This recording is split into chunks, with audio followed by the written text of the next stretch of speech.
Welcome to rslash Ask Reddit, where people ask if they are the buttholes.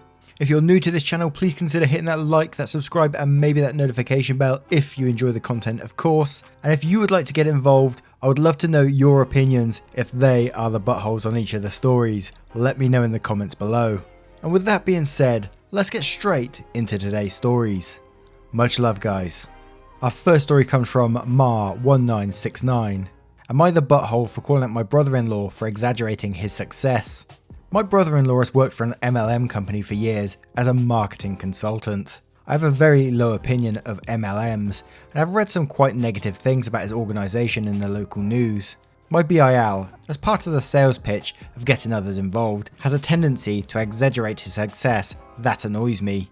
A little over a month ago, my BIL was bragging about how a magazine, in his words, named him as being one of the top marketing consultants in the state. My husband, his brother, was all congratulatory towards him and excited about it, and even told him when he got the news that it called for a dinner celebration at our house with steaks and wine. I, much more skeptical, located the article, and it's really stretching it to say they proclaimed him one of the top marketing consultants. To begin with, the magazine, a local, rinky-dink, low-quality one, has always had an obvious bias towards his company. Probably because they rely on one another for marketing. They heavily advertise in their printings. The article proclaims that his company is one of the best in its category in the state. Not my brother-in-law. Big difference. And it proclaims that with no solid supporting evidence, research, studies, etc., just one journalist's opinion. It did mention my brother-in-law by name, but along with a dozen other co-workers of his, about a third of his total company. When he had my brother-in-law and his twin teenage daughters over for dinner and continued bragging about his mention in the magazine, saying he's one of the best in the state and stuff like that, I joined in the conversation. I rebuted him with all the points I just listed above. The conversation suddenly became really awkward, and all the joy and enthusiasm that everyone had kind of disappeared the rest of the night.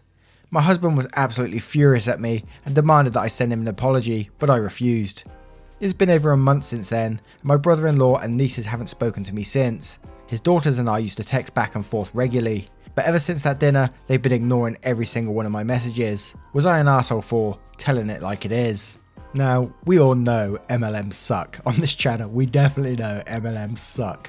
In certain situations, you've got to read how everyone's acting. I mean, the husband was happy enough with the situation, and I think you just got to celebrate with them, and just grit your teeth. I don't think there's an excuse for being an arse for the sake of it, you know? I personally say, arsehole. What about you guys? Our next story comes from Boobrella. Am I the arsehole for proving to my roommate that her boyfriend keeps hitting on me? I'm Sam. My roommate's name is Lauren, and her boyfriend's name is Mark. Oh dear. Lauren and Mark have been dating for maybe 4 months. Mark is always hitting on me. Like always, as soon as Lauren walks away, Mark is laying it on thick with compliments and asking when our lease is up. I wear a lot of bodycon and sometimes low-cut clothing, so I expect to get glances, maybe mild staring, but this guy is very obviously hitting on me, and oftentimes in ways that makes me uncomfortable, especially since he's always at our apartment. I've told Lauren several times that Mark hits on me, and she just rolls her eyes. She doesn't believe me, which is confusing me. Lauren and I have been roommates for 5 years. In that time she has dated 3 other guys, and I have never complained about this before. So yesterday she tells me that Mark is coming over. I was like, great.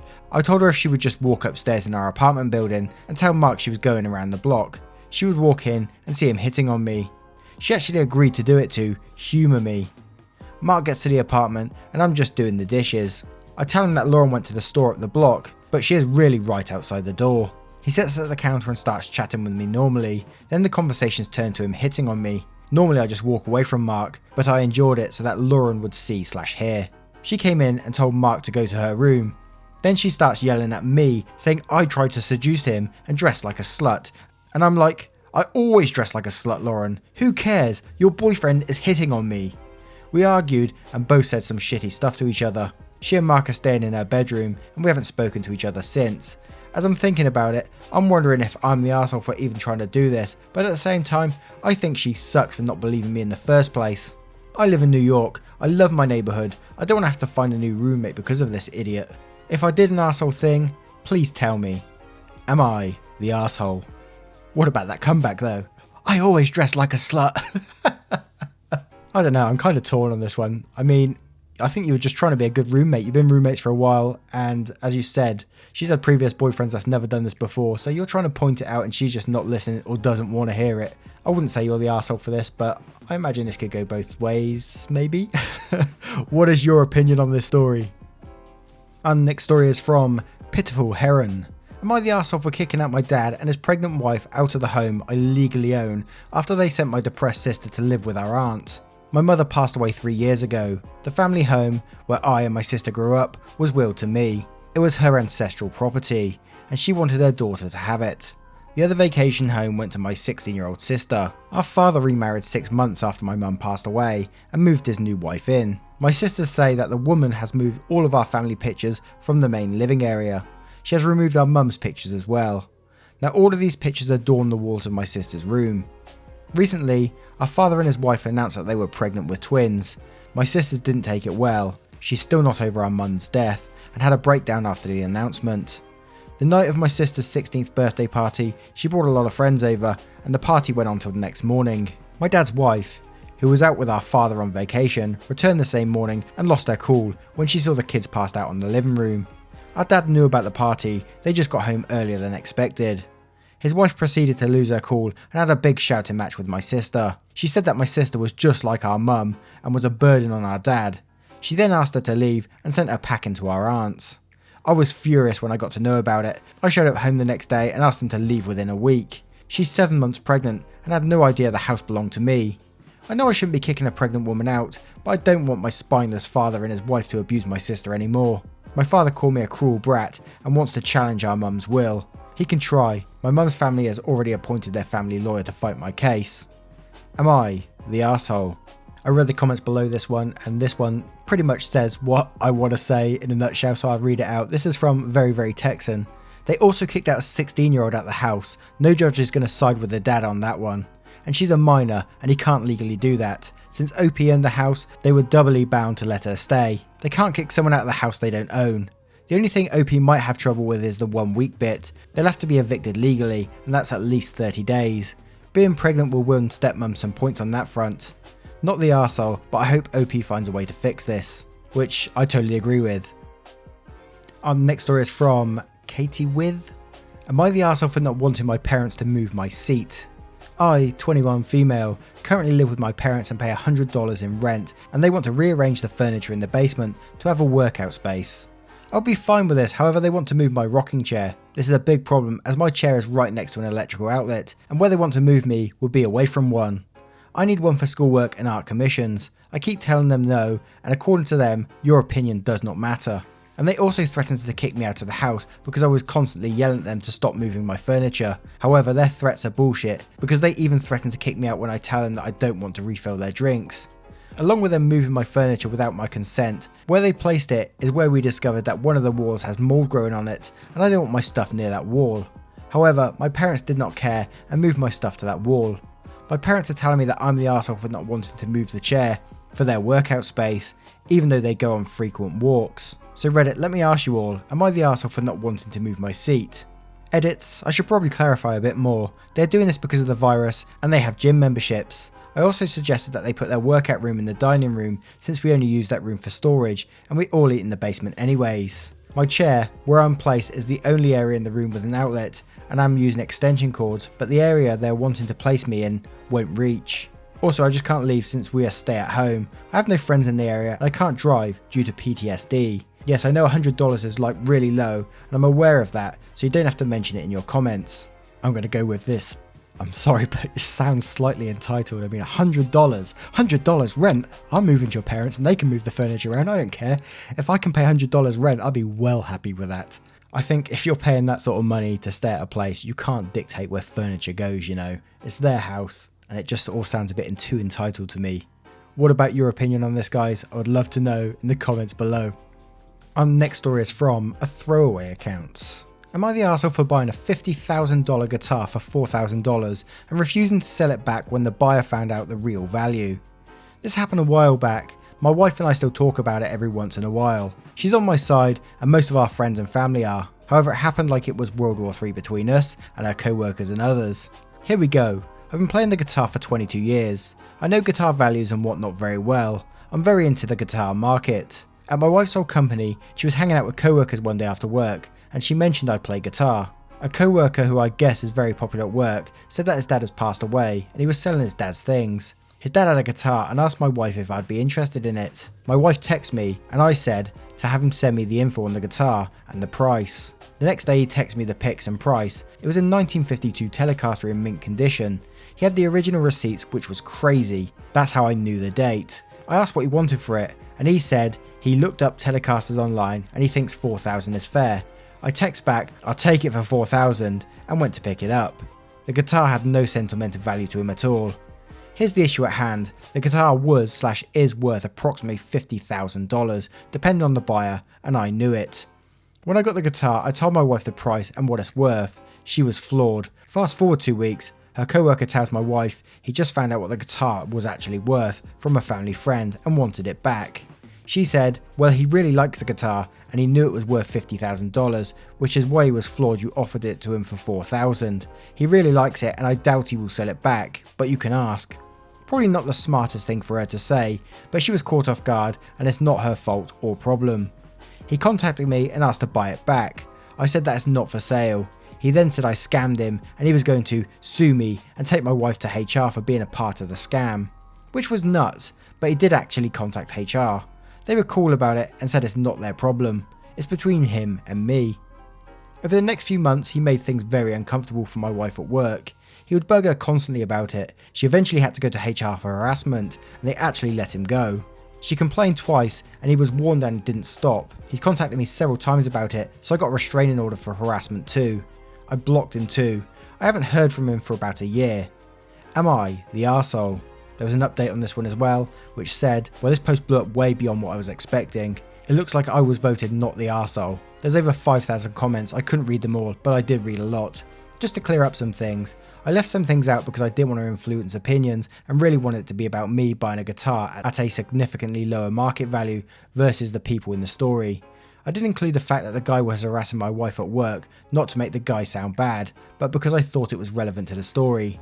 Here's some specific details I choose not to include. The guy and his dad were not close at all, so those people saying he was grieving and I took advantage of him, that's 100% not the case.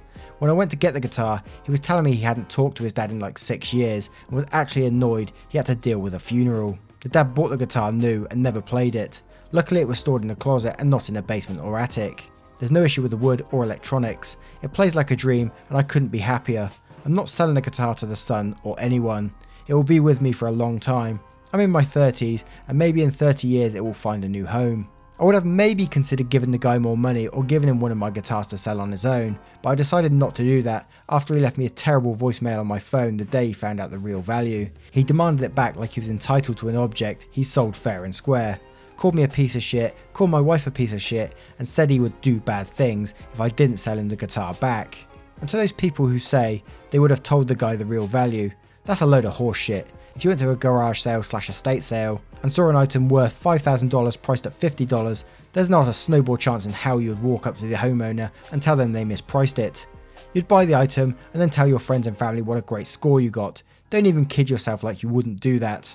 I don't feel bad about buying an awesome guitar at a steal of a price. I was curious what others would think, and it looks like I'm not the arsehole, so thank you Reddit. I can play the guitar with zero guilt now. Not like I felt guilty before, but now my feelings are justified. Now this is an incredibly difficult one. I'm in so two minds about this. I mean, I can see what the guy was saying about sort of like if you went to a car boot sale and you found something really cheap, you would definitely buy it. But I think it's kind of a different situation. I don't think it's taking advantage of grief or anything like that, but I can truly say I don't think it would sit right with me to do that to someone knowing that it was worth 50 grand, which is probably a life-changing amount of money for that guy, you know. But at the same time, the guy was a total dick about it, so I don't know where to go with this one. I kind of want to just say everybody's an arsehole. Is that an option?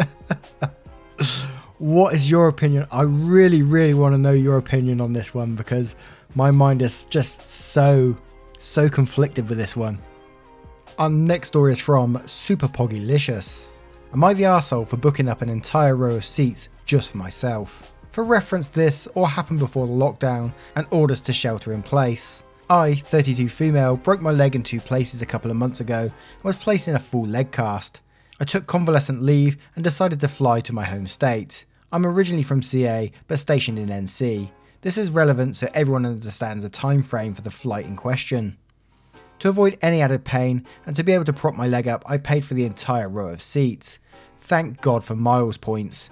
Flying can cause swelling, so I wanted to alleviate it for myself as much as possible. When I got onto my flight, I sat in the window seat and stretched my leg out across the seats. When everyone else started boarding, a couple approached me asking if anyone was sitting next to me.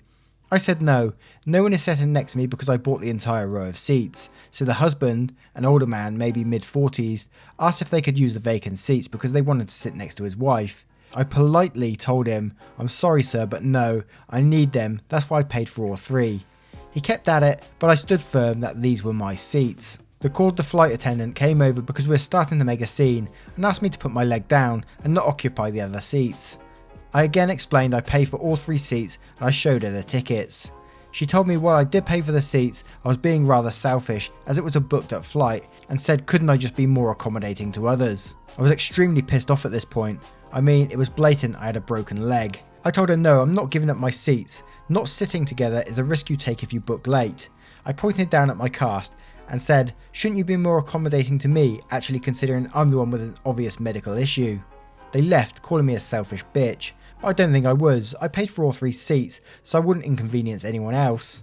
I've talked it over with some friends, and most are on my side, while others have said I was a bit of an arsehole. I should have just given up the seats and sucked it up. But it was a 5+ hour flight for fuck's sake. Edit, so I don't have to keep repeating myself here. I'm female. The flight was United. No sitting at the bulkhead or exit wouldn't have helped because I needed to prop my leg up. Also, being that I was physically compromised sitting at the exit with limited capacity, I would have been unable to perform the task required in the unlikely event of there being an emergency. Business class offered extra leg room, but again, doesn't help with needing to prop my leg up. All of first class was booked, and all of this took place before people started taking things seriously and prior to lockdown. I'm more pissed off that the flight attendant actually didn't just say no, she purchased those seats, I'm sorry you can't sit there. Instead, she questioned you about it. I'd be wow pissed off about that. Seeing as you paid for those seats as well, were they going to reimburse you for those? And just for that purpose, I'm going to say, not the arsehole in this situation, regardless, because you paid for those. If they're going to offer you nothing in return, then why should you give them up? And our next story is from Chore Throwaway. Am I the arsehole for using home security cameras to expose my girlfriend's gaslighting? My girlfriend Anne, 25 female, and I, 25 male, have been dating the past 5 years, since college. After graduation, we were semi-long distance, living close enough that we alternatively visited almost every weekend. In 2018, Anne got a job in my city. We found a place and moved in together. Now is a good time to mention the security cameras in our house. Break-ins are unfortunately common where we live. We thus got some motion-activated cameras, one of which has a view of our kitchen, to monitor the back door. The cameras only record when there's motion so they can retain footage for a very long time. Anne of course knows this. About a year ago, Anne started complaining I wasn't contributing equally to chores. I've been obsessive about chores my whole life growing up. Not doing the dishes meant no video games for a week. When I lived with roommates, I was always the chore Nazi, making damn sure we all stuck to our chore wheel. Anne is just as fastidious about chores, so we naturally alternated who did what. I've just been brushing off her remarks, but over the last few months they've become much more aggressive. E.g., I was vacuuming and Anne said, "Look at you, finally cleaned up around here." I replied that we alternated vacuuming, to which she retorted, "No, you vacuumed maybe twice since I've moved in." Exchanges like this have been happening so frequently that I began to doubt my own recollection. Am I not as clean as I thought? Finally, she exploded at me last week. She said that having to stay home constantly over the past weeks exposed how little I do around the house, and that she didn't move in just to be a maid. Questioning my own sanity, I spent a few hours going through the entire 1.5-year archive of security camera footage and tallied the exact number of times the kitchen cam caught each of us doing the dishes. Our cleaning supplies, vacuum, mop, etc. are in the kitchen pantry, so I also tallied up how many times we grabbed cleaning stuff. To my vindication, the tally showed that we did indeed split chores equally. She vacuumed/mopped 5 more times than I did. I did dishes 20 more times than she did. Given that we vacuum/mop at least once a week and do dishes at least every day, these are insignificant differences over a year and a half we lived together. When I confronted Anne, she shrugged off her behaviour as remembering things differently, but the real sin here was what I did, which she called an unforgivable violation of her privacy, akin to abusive stalking. She's broken up with me and is trying to move out, although obviously this is difficult due to the current circumstances. I'm totally heartbroken. Anne was the love of my life and I can't believe she destroyed our relationship like this. To make matters worse, she told many of our friends, who are mostly siding with her. They've been texting me what I did was creepy, abusive, controlling, invasive, etc. I'm at a loss. I'm beginning to think I'm the one who's off base here. The fact of the matter here is that she was accusing you of not pulling your weight, and she got found out for it. You provided proof, and as you said, you vindicated yourself. So she is being the arsehole here, and she's just trying to get back up from her friends because she knows what she's done. But you gotta think there's something more to this relationship for her leaving that easily, right? What is your opinion on that story? And I hope you enjoyed today's stories. If you did, please consider hitting that like and commenting below. It will really help this channel out. I can't tell you how much that really does help out. And maybe consider subscribing as well if you enjoy the channel. Thank you for being here. Please stay safe, and I will see you in the next one. Much love, guys.